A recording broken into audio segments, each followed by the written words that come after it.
This is the Mathematics Education Podcast from mathedpodcast.com.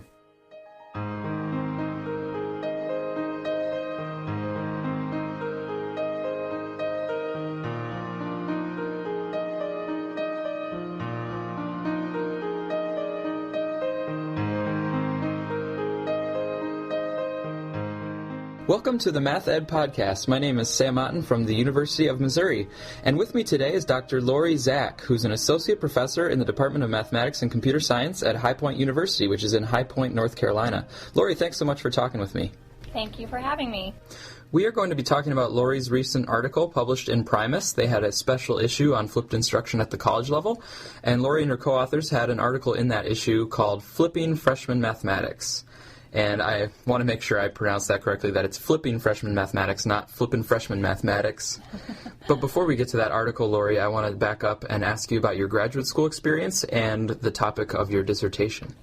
I did my graduate studies at North Carolina State University in Raleigh, North Carolina, and my dissertation was in the topic of Lie algebras under Dr. Ernest Stitchinger. Oh, great. And so if people aren't very familiar with that, can you give us sort of the elevator version? Sure. Lie algebra is just a extension like a group or a ring or a field, any of those kind of things. It's just a different kind of structure. And my research focused mainly on some relationships between group theory and Lie algebra and extending some theorems and definitions in the Lie algebra side of things. Oh, great. And it looks like there were a group of you now at High Point University who were interested in the idea of flipping your mathematics courses, and I'm also actually very interested in flipped instruction. It's really taken off, and I think it's interesting, an interesting concept because it opens the door to do some possible things, but I feel like in the field, both at the secondary and school level as well as at the college level, it's kind of taken off ahead of the research, and so I think it's good to see people like you and the journal Primus trying to catch up and get some actual research done to look at flipped instruction. So I'm just curious what led your group originally to study flipped instruction. So what happened was about 5 years ago, I went to a MAA prep workshop on the Moore method and IBL learning. And I was really interested in that side of things, and so over the course of the last 5 years, I have gone to some conferences focused on Moore method, style learning, and inquiry-based learning. And the flipping kind of instruction came up in some of those places, and so I started to get interested in that, and so I decided that I was interested in seeing what would happen if we tried to do a study here at High Point University. So I contacted 3 of my other colleagues, Dr. Graham Squire, Dr. Jenny Fuselier, and Dr. Karen O'Hara, and asked them if they would want to go in on a grant with me. We have internal grants here at High Point University for various topics, and I asked if they would want to apply for a grant to study flipping mathematics at this entry level, because there is not a lot of research done on it, and so people were saying that things were really good, but we weren't quite so sure, but we thought that it might work here, and so we wanted to try it out. And you focus specifically on freshman level mathematics, but it was a variety of courses at the freshman level, right? Yes, so we each taught 2 different sections of a class. I taught 2 sections of business calculus, someone else taught 2 sections of Calc 1, and then we had pre-calc and finite math, and each of us taught 1 section the way we normally would teach it, traditional lecture style, and then we taught 1 section where we completely flipped the instruction.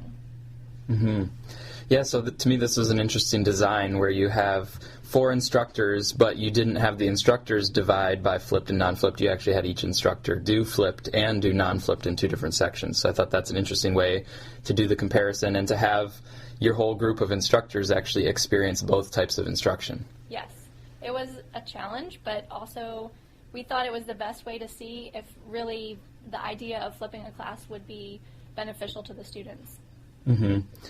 Now, I'm wondering about the experiences of the instructors. So had all the instructors taught primarily in non-flipped or exclusively in non-flipped, and then have they been doing that for a long time?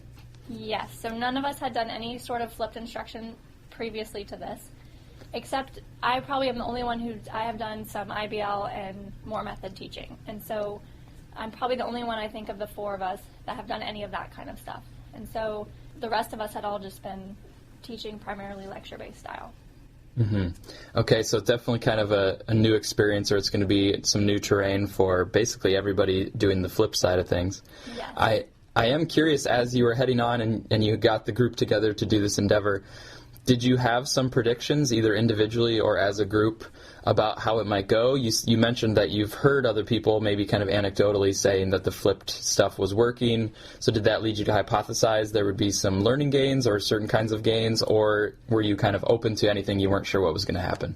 We were open to anything. I think we were all hoping that the flipped method would lead to better learning gains in terms of maybe more student interaction and more student engagement and just overall problem-solving skills. So we felt that by allowing that in-class time to really work on problems and engage with the teacher more, that we thought that that would really help in the overall outcome of the class. That, I think, was what we were hoping for. Mm-hmm. And to, again, establish some setting, you mentioned in the paper that each of the instructors, when you were doing flipped, you created these videos, and that the videos were the same presentation of content as would have happened like through a lecture in the non-flipped class. But then you mentioned that the instructors sort of had their own choice of how to use the class time. So I was wondering, like, what kinds of ways the instructors used that class time in the flipped classes. Sure. So many of us took homework sets that we would have given our students in the traditional class. We worked on that during class time. And we worked on maybe extra practice problems. We worked on maybe some more advanced problems. So if students finished early with group work, maybe they would start extra practice problems.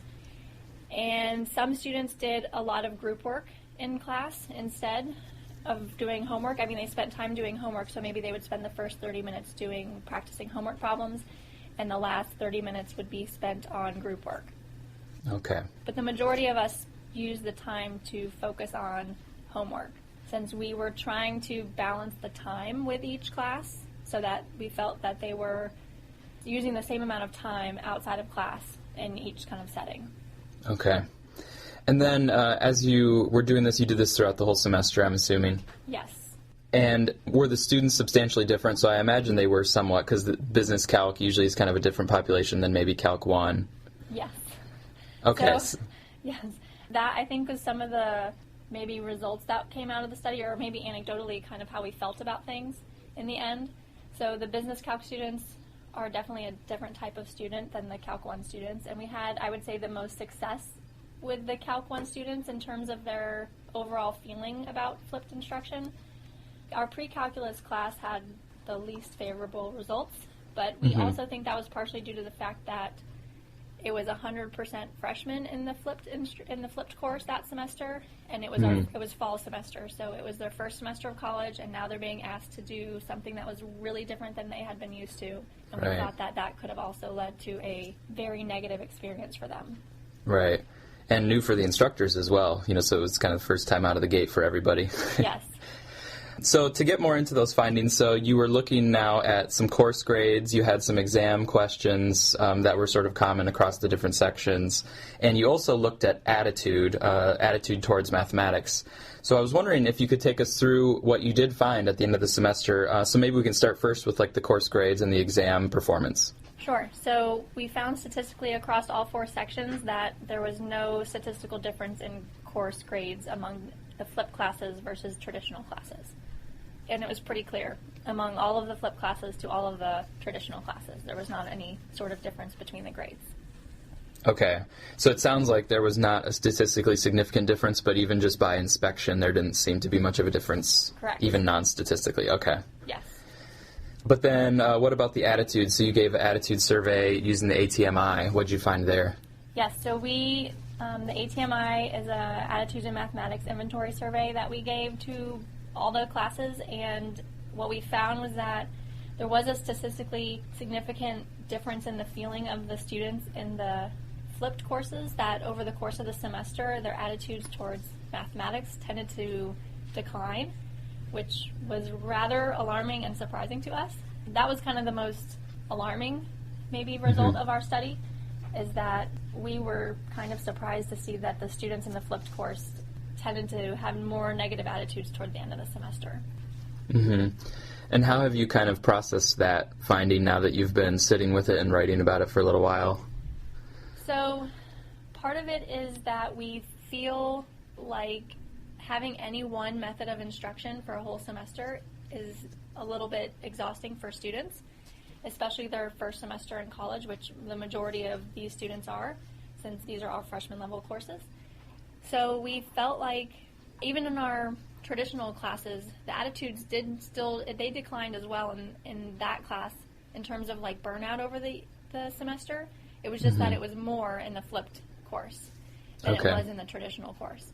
And so we felt like overall that any method of instruction that you're using, if you're using the same method of instruction for the whole semester, that students just tend to just get burnt out by the end of the semester. So what we kind of felt was that if you mixed up the methods throughout the semester, that might be a better approach to teaching. So that's anecdotally, like we haven't tested that, but that's just a personal opinion. Right, or it's something that you might just be curious about testing in the future or looking to see if somebody else tries something like that, more of a combination. Yes, and so I have tried that, and a lot of my other colleagues have tried it too, trying to mix mixed flip now instruction with regular lecture. Yeah, I think, so I'm just processing it as well, and I would imagine that a lot of freshmen, when they get to this, college-level mathematics, and it's pretty hard, and for some of these courses, math might not be exactly what they want to be spending their time on. So I would imagine burnout in general, and I would wonder if, like, the flipped instruction, using something that's more inquiry-based, which it sounds like at least some of you were doing, that might be sort of requiring more effort from the students. Like, the students really need to be putting a lot, and they need to be actively engaged into it. So then that might add to being more burned out because more was expected from you along the way, where the traditional type might be a little bit more passive or might be a little bit more kind of like listen and think about this, do your homework, but you're not being asked to inquire deeply all along the way. Correct. I think that is a very good point, because I think that was what we were after, was trying to get students to become more active thinkers. And maybe first semester freshmen were not ready to do that yet. Yeah, and I wonder, too, a lot of it's about the culture of mathematics, and so to me, I'm thinking about flipped instruction in maybe middle schools and high schools, and so I wonder if there's some potential, but it needs to sort of be like a culture, and it needs to be that the students expect to inquire and expect to actually do that deep work, and that might kind of change the game if they actually start to realize that that's what they need to do in mathematics. Yes, I think that would actually be great if that culture would change. Sure. I'm speaking with Laurie Zack from High Point University, and we're talking about her article in Primus, which is called Flipping Freshman Mathematics. So I'm wondering what has been kind of a key personal takeaway for you. And you mentioned you're still teaching, you're still using some of these ideas, but from this particular study that you did, what's that one thing that stayed with you personally? So I feel like the best kind of method for me now is to blend as much instruction as I can in terms of how I deliver material, so that way I can try to keep the students engaged as long as possible. And I don't know if I'm doing that well now or not, but I am trying to, and so I am trying to maybe implement some flipped method for content that is perhaps on the easier level. So if it's in a business calculus class or even a calculus class, you could deliver like the review material as flipped instruction, because they technically should know that, or maybe the basic derivative rules as flipped instruction. But then when you get to harder content like related rates, optimization, that is just better served by being in class with students working on problems. And so I'm trying to find a balance between those two things, which I think is hard, but is also good and good for the students. I think the other kind of key takeaway, I asked some of my other colleagues that worked on the project with me, and they said one of the things they really learned was the perception of the students, how they perceive what's happening in the course to how we kind of perceived it. So we really thought that we got to know our students better in the flipped class, because we were walking around during class and helping students and talking to them and working with them the whole time. But on our survey results in the flipped classroom, the students said that they felt that they had less interaction with us than in the traditional class. So the perception of the students actually feeling like you're engaging with them is very different, and that has to do with our personal styles of how we lecture. But at least it meant that in the way we actually lecture, they are feeling like they are engaged with us and interacting with us, which we found rather surprising. Yeah, that is really interesting to think about. And probably, both of those perceptions are true. For the instructor, it probably is true that you feel more connected to your students because you're able to actually go work with them, see, go step into their group, see what they're working on, engage with them, and you get to personally kind of see them as individuals, working on the mathematics. But then I could also see it as from the student's perspective. If a professor is lecturing, that student feels like, I am watching this professor, my eyes are on them, my mind is with them, so that from the student, they feel like they're really bonding with the professor through that lecture. But from the perspective of the professor, it's a room full of people listening, so you're not really bonding with any one of them individually. Correct. And I think in your paper you mentioned something like the students were saying the teacher wasn't teaching or the instructor was not teaching in the flipped version. And that, I think, speaks to the same thing about how they maybe felt a disconnect from the professor, even though the professors are feeling like they're actually getting to see and interact with the students more. Right. Yes. That was definitely a main takeaway that we kind of learned from this whole experience. Now, if you were to speak to other math departments or other people that teach freshman-level mathematics who were thinking about flipping or who maybe are already flipping and are just trying to refine it or they're trying to consider the strengths and limitations of it, what advice or what would you share with those people? So I would say that I do think the best method is to kind of blend things and mix things up as much as possible. So if you are planning on flipping a course, I think it's really beneficial to not have that be the method of instruction every single day, just because the students do get burnt out, because they're constantly being asked to work in groups every day or work with a neighbor, and so they tend to get really tired of that by the end of the semester. So if you're constantly kind of keeping them engaged in a different way, that might help the class run a little bit smoother. I would also say we found that we really learned that our students preferred that we created our videos ourselves, meaning other people had said they had just used videos that they had found online, like from Khan Academy or any of other places, but we had asked our students if they would feel the same way about the course had they been delivered videos from someone other than the instructor, and it was a very strong opinion from our students that they were very upset about the idea of having to watch videos that were not created by the teacher that was teaching the course. So some students felt that it was because they just really wanted to know how I felt about like different problems and how I would approach problems, and some students felt that it was about making sure that as a faculty member we were doing our job. So they are paying for their education and they want to make sure that they are getting an education from me versus from someone else. And that's just how they viewed the process. So it's just something to consider when you are trying to think about flipping a course. Some students might feel differently at different places. I do work at a private institution, and so that might be different at a public institution. Yeah, that's all interesting stuff to think about. I'm currently interacting with some high school teachers who are flipping, and they've said the same thing about how it's very important that the teacher is the one that makes the video, which I can completely understand it from the perspective of the students and the teacher, but it's also kind of a shame because it takes a lot of time and energy, as I'm sure you know, to make the videos. And so it's kind of like, oh man, it's important, but that is a big time commitment where you could, if you used existing videos, that would free up a lot of time. And it wouldn't just be that the teacher now can take a break. What it means is the teacher could think about what they want to plan for the in-class activity. Like, okay, I'm really going to think through the task that I'm going to give them. I'm going to think through the discussion questions that I'm going to ask when they share out. So the teacher's emphasis could maybe go on to planning that in-class time because they don't have to spend 4 hours making a video. Correct. I also do think that if you do use other videos, there's also a lot of time prep in that too, because just finding the videos that you think are appropriate. So you have to watch those videos, make sure that they're delivering exactly the content you want to.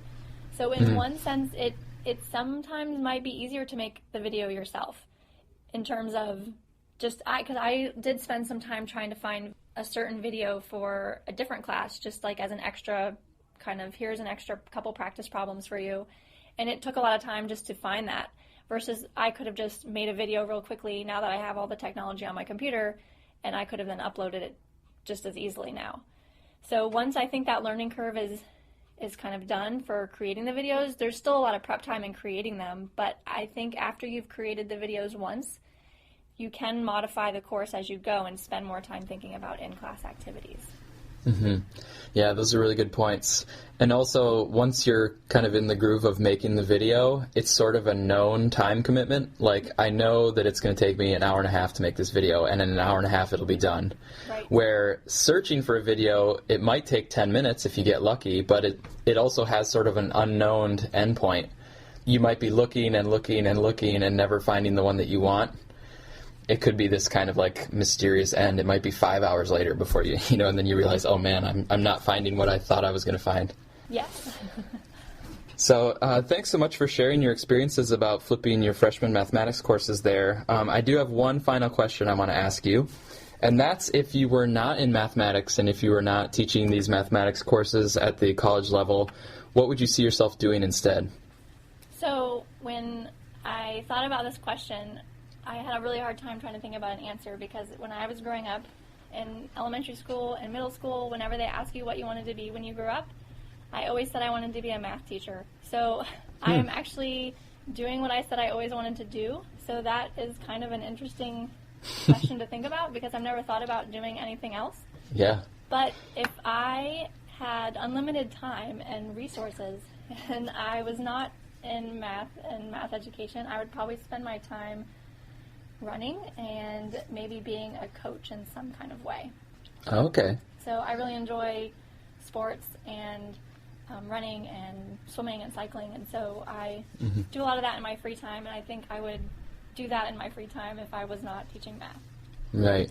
Now that makes me think it's like distance running. Is that true? That is true. Yeah, so I ran cross country in high school, and the coach was great, and it was like a wonderful community, and I feel like that's very often the case with cross country. It's a great community, and even the opposing teams actually are like friends. It's like this friendly sport where everybody pushes each other, but in a friendly, supportive way instead of like in a competitive, I'm going to beat you way. Yes, I wasn't a cross-country runner, but I swam all throughout high school and college, and then after I was done swimming, I did some triathlons, and now I run mainly, so I just enjoy all of those things together. Oh yeah, great. Well, Laurie, thanks so much again for taking the time to speak with us about your work. Well, you're welcome. I enjoyed talking to you.